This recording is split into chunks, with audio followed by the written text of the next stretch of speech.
Eu sou Adriana Heller, advogada na área trabalhista há mais de 20 anos, professora nos cursos de graduação e pós-graduação das disciplinas de Direito do Trabalho e Processo Trabalho. Convido vocês hoje para conversar comigo a respeito de um tema que é bastante relevante nos dias atuais, não apenas dentro do meio ambiente de trabalho, mas também na doutrina e na jurisprudência. Então vamos lá? Vamos conversar a respeito do assédio moral, suas diferenças e implicações no mundo prático da advocacia trabalhista. Primeiramente, gostaria de dizer a vocês qual é o conceito do assédio moral. Tema bastante debatido, bastante recorrente hoje nas redes sociais, no judiciário, no dia a dia do meio ambiente de trabalho. Aqui, uma primeira grande diferença, é importante falarmos sobre o que é o assédio moral e a sua diferença em relação ao dano moral típico. Dano moral típico é aquele em que eu ataco aquilo que há de mais essencial na integridade do ser humano. Sua honra, sua dignidade, sua liberdade, sua privacidade, e basta um único ato, basta uma única ofensa. O assédio moral, por sua vez, é aquela conduta reiterada. Essa é a primeira grande diferença. Dano moral típico pode acontecer num único e simples ato de ofensa, de humilhação, de constrangimento dentro do ambiente de trabalho. Já o assédio moral requer uma conduta reiterada. Aqui, importantes elementos precisam ser analisados quando tratamos do assédio moral. Primeiro, o ofensor e a vítima. O ofensor escolhe a sua vítima. É algo premeditado.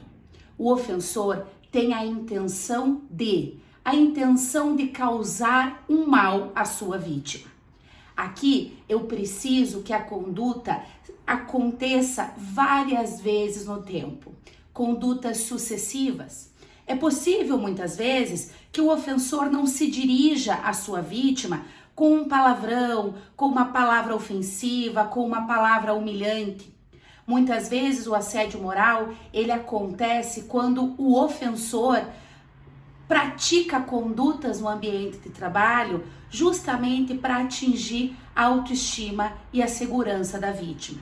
É possível que não haja uma ofensa, que não haja uma humilhação, porém condutas reiteradas e que se sucedem no tempo que são capazes de fazer com que a pessoa tenha sua autoestima abalada. A título de exemplo, dano moral típico. Estamos em uma reunião de trabalho, onde o superior hierárquico, gerente, chega para o seu subordinado e ofende, o chama de incompetente, o chama de burro, o chama de irresponsável. Aqui eu tenho a figura do dano moral típico. Assédio moral. Aqui eu posso ter o superior hierárquico escolhendo o seu subordinado como vítima. Aqui ele não vai proferir ofensas diretas, mas praticará condutas no dia a dia a ponto de fazer com que aquele seu subordinado se sinta um ser inferior, incompetente, incapaz. Por exemplo, convido a todos para participar de uma reunião, menos a vítima. Encaminho e-mail para todos a respeito de decisões importantes dentro do nosso setor, menos para a vítima. Trago tarefas importantes para todos os integrantes da equipe cumprirem, menos a vítima. E assim eu vou minando a sua autoestima, a sua confiança dentro do ambiente de trabalho. Então esse é um dos grandes elementos do assédio moral, que a conduta se repita no tempo, que seja algo que aconteça numa sucessão de fatores. Mas é muito comum imaginarmos que só há assédio moral se for do superior hierárquico em relação ao seu subordinado, mas esse não é a única espécie de assédio moral. Nós temos várias espécies de assédio moral. Nós temos o assédio moral que pode ser praticado entre o superior hierárquico para com o seu subordinado, aqui chamado de assédio moral vertical descendente, aonde o superior hierárquico então escolhe o seu subordinado como sua vítima. Óbvio que é a espécie mais comum no meio ambiente de trabalho, porque não tenhamos dúvidas de que o poder do superior hierárquico funciona como uma grande arma para se colocar em prática o assédio moral, mas não é a única espécie. Nós também podemos ter o assédio moral vertical ascendente, aquele praticado pelo subordinado em relação ao seu superior hierárquico. Sim, isso é possível. Imagine aquele subordinado que se sentiu incomodado porque o seu colega foi promovido para o cargo de gerente.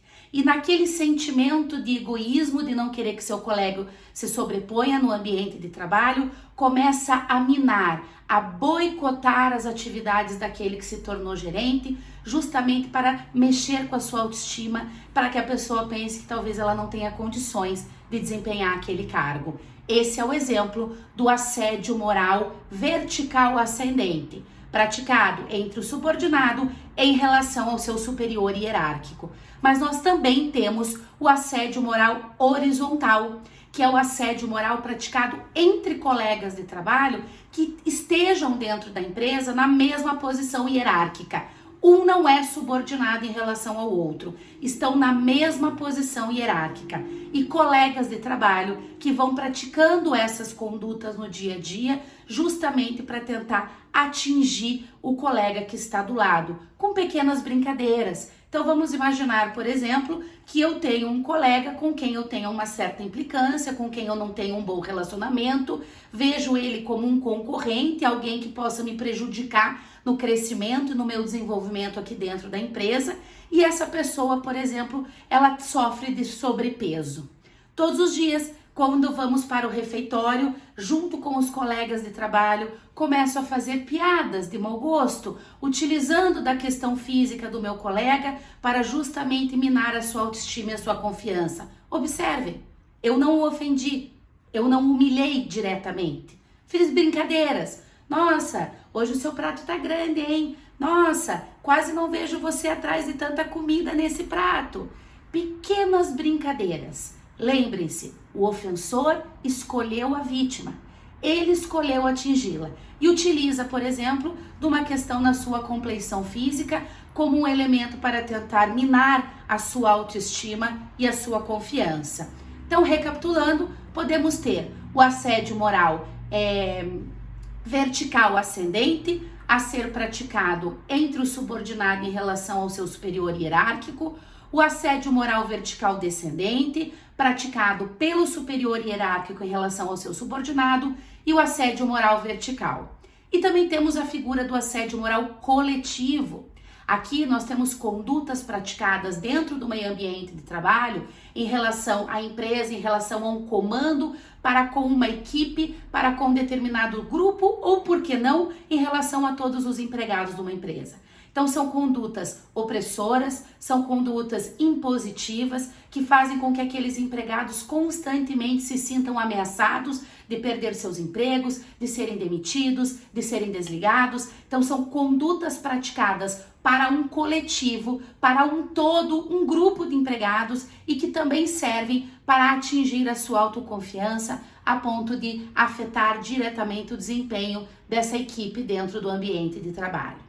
O que fazer para reparar esse assédio moral e o que fazer para tentar evitar essa prática do assédio moral dentro do meio ambiente de trabalho. A reparação do assédio moral se dá através de ações propostas na Justiça do Trabalho, propostas em face daquele ambiente, daquele empregador, daquela empresa em que eu fui vítima daquele assédio moral, no qual a vítima vai buscar a reparação por danos morais. Quanto? Qual o valor? Quanto o indenizatório? Quanto vale a sua confiança, sua autoestima, seu bem-estar, a sua privacidade? É difícil para o judiciário fixar o valor da indenização por danos morais.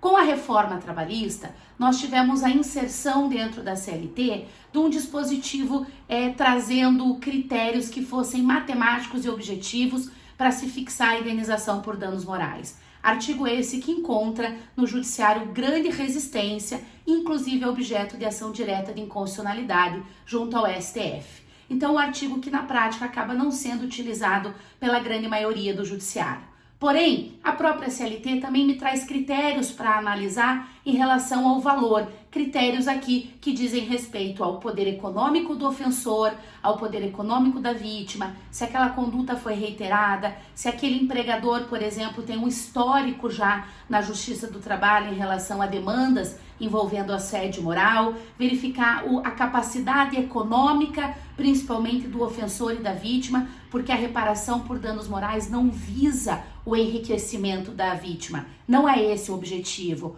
O objetivo de uma reparação por danos morais é que ela tenha esse caráter pedagógico, que ela faça com que o ofensor, com que aquele que causou a dor experimentada por aquela vítima, faça com que ele se iniba e não pratique o ato novamente. Enquanto que para a vítima, valor nenhum pode reparar aquela dor interna que só ela sabe quanto experimentou. Então é preciso que o judiciário haja com parcimônia para que não estabeleça indenizações que sejam em valores exorbitantes, em valores altíssimos, porque não é esse o objetivo das indenizações para reparação de danos morais. Por outro lado, não pode ser em valor insignificante, em valor vil, que não repercuta nesse caráter pedagógico que essas reparações por danos morais precisam ter. E por fim, gostaria de concluir a minha pequena fala com vocês, trazendo algo bastante importante: a grande diferença entre o assédio moral e o assédio sexual. Aqui nós precisamos lembrar que o assédio sexual, ele requer necessariamente que o ofensor seja o superior hierárquico e que a vítima seja o subordinado. Faz parte do tipo do assédio sexual utilizar desta minha posição privilegiada dentro do ambiente de trabalho para buscar algum tipo de favorecimento em relação àquela vítima. Utilizar dessa minha posição como gerente, coordenador, superior hierárquico para tentar obter uma vantagem sexual em relação àquela vítima que é o meu subordinado hierarquicamente. Então aqui, quando falamos em assédio moral, para distingui-lo do assédio sexual, nós precisamos lembrar que a figura do assédio sexual requer necessariamente que seja praticado pelo superior hierárquico em relação à vítima, em relação ao seu subordinado. E aqui lembrando que, como estamos falando de ações a serem propostas na Justiça do Trabalho, acontecendo esse tipo de assédio, quer seja o assédio moral, quer seja o assédio sexual, quer seja o dano moral típico, toda vez que buscamos a reparação perante a Justiça do Trabalho, quem vai figurar como réu no polo passivo dessa ação será o empregador, porque a lei estabelece que ele responde de forma objetiva e de forma solidária pelos danos praticados por seus gerentes, prepostos e empregados que estavam ali exercendo esse cargo de mando e de gestão. Quando falamos de assédio sexual, é importante lembrar que, além de buscar a reparação perante a Justiça do Trabalho pelo aspecto moral, é possível também a vítima buscar perante a seara criminal a reparação, agora sim, diretamente com a vítima, diretamente com o seu ofensor. Agradeço muito a atenção de vocês, um grande abraço e até o nosso próximo bate-papo.